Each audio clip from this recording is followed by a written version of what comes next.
नमस्कार, मैं दिव्यांशु और आप देख रहे हैं खबरदार। दिल्ली के अलग अलग अस्पतालों से लगातार ऐसे मामले सामने आ रहे हैं जिसमें ये निकल के आ रहा है कि अस्पताल की लापरवाही के वजह से जो अस्पताल में भर्ती मरीज हैं उनकी मृत्यु हो जा रही है। उसी कड़ी में आज हम आकाश अस्पताल के बाहर मौजूद हैं, द्वारका में। पीड़ित यहाँ पर हैं, यहाँ पे देख सकते हैं तमाम पोस्टर, तमाम आप देख सकते हैं लोग मौजूद हैं। मुझे मेरे पापा वापस चाहिए। लोगों से बातचीत करते हैं, क्या है पूरा मामला, क्या हुआ था मैम? आप यहाँ आकाश अस्पताल के बाहर पता चल रहा है 3 दिनों से बैठी हुई हैं। आपके हस्बैंड की डेथ हो गई थी 2 दिन पहले, तो क्या था पूरा वारदात आप बता रही हैं इसमें? आकाश अस्पताल के बाहर आप खड़ी हैं, इनके वजह से ये घटना हुई है। वो मत बताओ, बताओ जो हुआ है।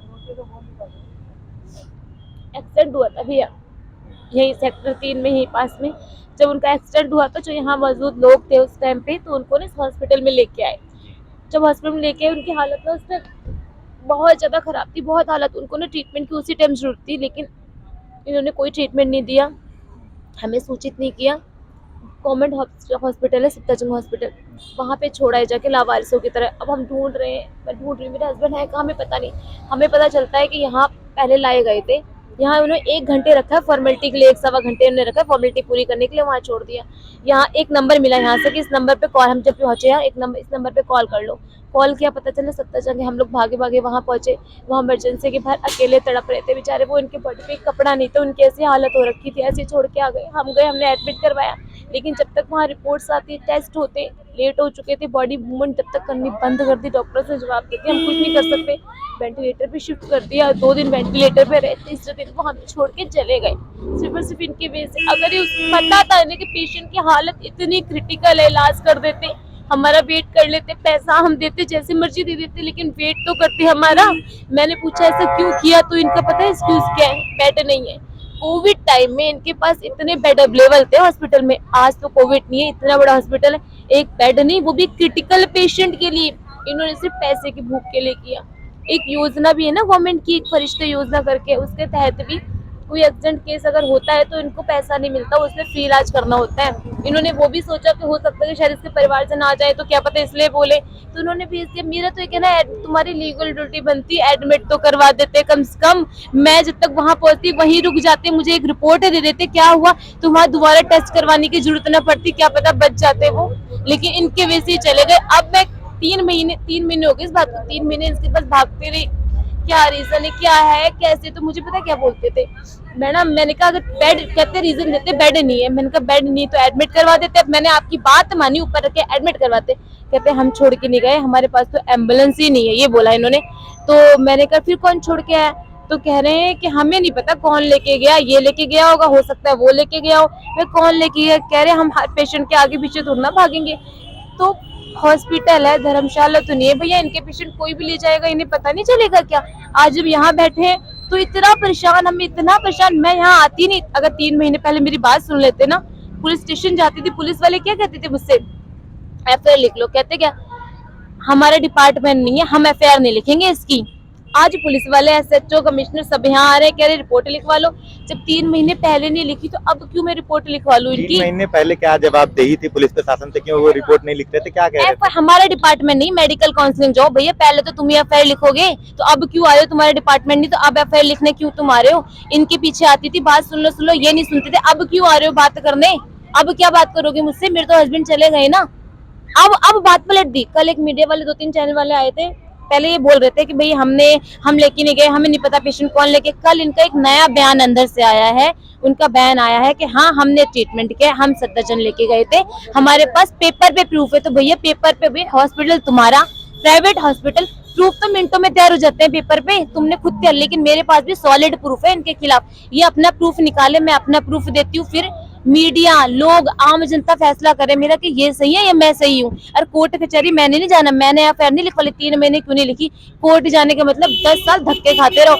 सबको पता है इंडिया में, सबको ये बात पता है, बच्चे से लेके बड़े तक के इंडिया में कोर्टों का क्या हाल है। मैं कहाँ बच्चों को लेके खाऊंगी, हस्बैंड मेरे चले के धक्के कहाँ खाऊंगी? देखो ना, रेप केस हो जाते हैं, मर्डर केस हो जाते हैं, बंदा कबूल लेता है कि हाँ मैंने ही किया है, उसके बाद 2 साल क्यों लगते हैं फैसला होने? मुझे समझ नहीं आता।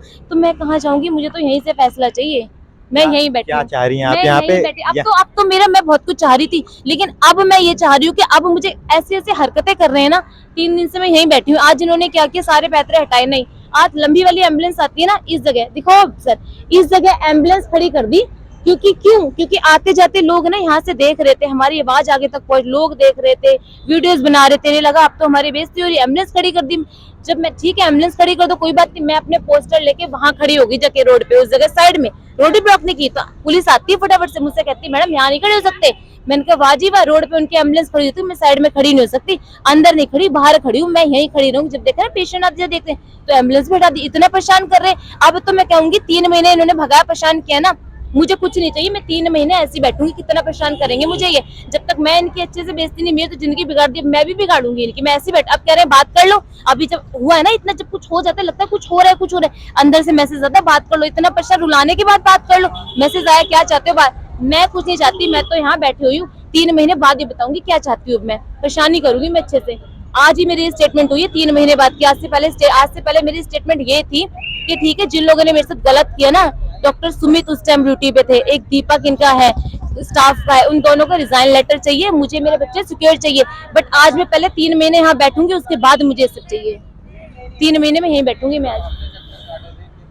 आप जैसा कि बता रही थी अस्पताल में आपके जो हस्बैंड उनको लाया गया, फिर अस्पताल में क्या यहाँ पे इलाज नहीं किया कोई गया? इलाज नहीं किया, 1.25 घंटे रखा है सिर्फ फॉर्मेलिटी के लिए कि हमने यहाँ पे रखा, उन्हें एक नॉर्मल सिटी स्कैन किया है बस, और जब कुछ तक भी नहीं किया। अस्पताल में थे आप लोगों को, आपके पास कोई फोन कॉल नहीं, गया कि कोई आपके फोन, हस्बैंड? कोई सूचना कुछ भी नहीं, हमारे पास कोई सूचना ही नहीं आई। तो आपको कैसे पता चला कि आपके पुलिस वाले का कॉल आया था एक्सीडेंट के 3 घंटे बाद, हमारे पास आईओ का कॉल आया था, जो हमारा जो है उसका कॉल आया था तो कि वो कहाँ, accident हो गया। उस वक्त आपके हस्बैंड कहाँ पे थे 3 घंटे बाद?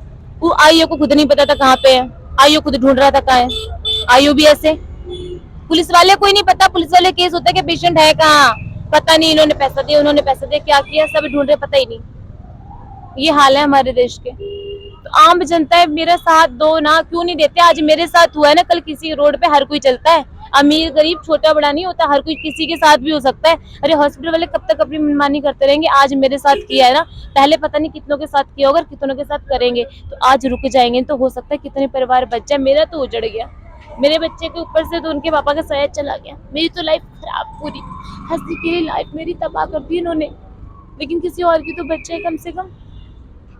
क्या कुछ चाह रही हैं आपकी? क्या मैं कुछ चाह ही नहीं रही, मैं तो बस मैं 3 महीने ऐसी बैठूंगी, 3 महीने तड़पाया ना, मैं जो चाह रही थी मैंने इन्हें बताया था मीडिया के सामने, और अभी चैनल्स आए थे मैंने बताया था, लेकिन अभी इन्होंने जितना मुझे परेशान किया है ना, मैं ऐसी आप कह रही बैठी। हैं आपको परेशान किया, किस प्रकार आपको परेशान अब किया? देखो ना, अब हम शांतिपूर्वक तरीके बैठने भी नहीं दे रहे, एम्बुलेंस खड़ी कर रहे हैं यहाँ के बीच बीच में, आवाज भी लोगों तक नहीं पहुंचेगी क्या हमारी? शांति, हम कुछ शोर शराबा कुछ नारे कुछ नहीं लगा रहे, हम तो शांतिपूर्वक तरीके से बैठे हुए हैं, बस अवेयर कर रहे हैं लोगों को, इन्होंने क्या किया, अपनी बात हम तक पहुंचा रहे हैं। क्यों एम्बुलेंस लगा रहे हो? वहाँ खड़ी करती तो वहाँ पुलिस वालों को भेजते, यहाँ नहीं खड़े हो सकते, क्यों नहीं हो सकते जी? अब ठीक है, मैं ही बैठूंगी बस। अभी तक कुछ सरकार की तरफ से या पुलिस कुछ प्रशासन कोई की तरफ से सरकार की सहयोग तरफ मिला? से कोई, पुलिस क्या, पुलिस वाले कहते हैं एफआईआर लिख लो जी, पुलिस वाले इनकी बातें करते हैं। अभी तक पुलिस नीति जैसी में वहाँ खड़ी हो जाके पुलिस सारी आ जाती है इनके पास, बट पुलिस वाले कहते हैं हट जाओ मैडम यहाँ से।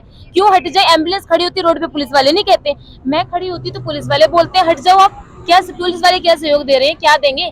देते तो पहले हो जाती है एफआईआर, अब नहीं लिख पाती मैं एफआईआर। इतना सब कुछ हो रहा है कि मेरी बात सरकार तक, प्रशासन तक नहीं पहुंच रही होगी, पहुंच रही है, लेकिन प्रशासन भी शांत चुप, कोई फर्क नहीं पड़ता किसी को। मैं वैसे ही बैठूंगी, कोई नहीं, और क्या होगा? वो तो चले गए, मैं भी चली जाऊंगी, दोनों यहीं रहेंगे दोनों, फिर और क्या होगा? कोई नहीं बचेगा रोने वाला, चाहते ये खुश ये भी नहीं रहेंगे भैया, खुश ये भी नहीं रहेंगे।